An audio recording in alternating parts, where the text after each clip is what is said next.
As long as Donald Trump keeps attacking judges, witnesses, and prosecutors online, they say he may be subject to a gag order. A gag order against Trump, who has a reflexive social media habit and a campaign narrative focused on his self-described political persecution, may not be enforceable, but that is still up in the air. The judge must balance First Amendment issues with the need to thwart attempts to tamper with witnesses or taint the jury pool when deciding whether to impose a gag order when the fairness of a trial is in jeopardy. Former New York prosecutor Matthew Galuzzo believes that Trump's repeated statements regarding his cases may be an attempt to sway the outcome. According to a criminal defense lawyer in Los Angeles, if a gag order is issued, it will probably be more limited than most, since the judge will have to carefully weigh Trump's freedom to political expression against the necessity to preserve the trial's objectivity. The indictments have been a major focus of Trump's political operations, fundraising pitches, and other campaign communications.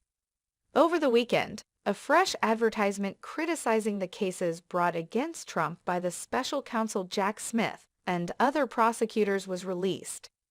Trump has previously been prohibited from using social media to discuss some of the evidence from Manhattan District Attorney Alvin Bragg's hush money investigation.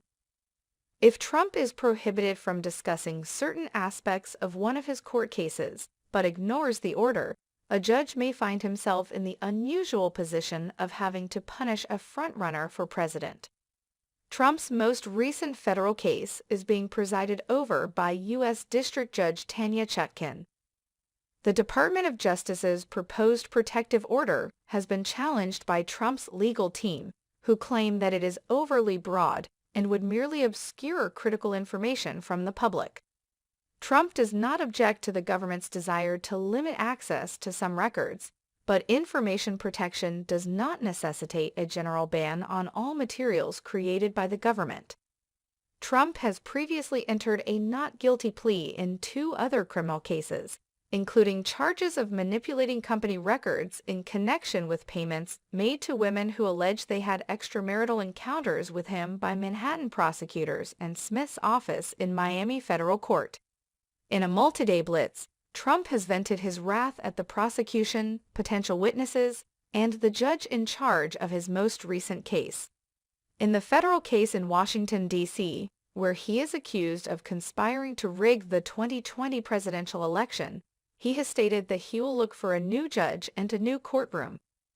Trump has also kept up his criticism on Smith and former Vice President Joe Biden, charging them with the same offenses that he himself is accused of. There is no proof that Biden was involved in Trump's criminal investigations, despite Trump's request for the Supreme Court of the United States to intervene against the Biden administration.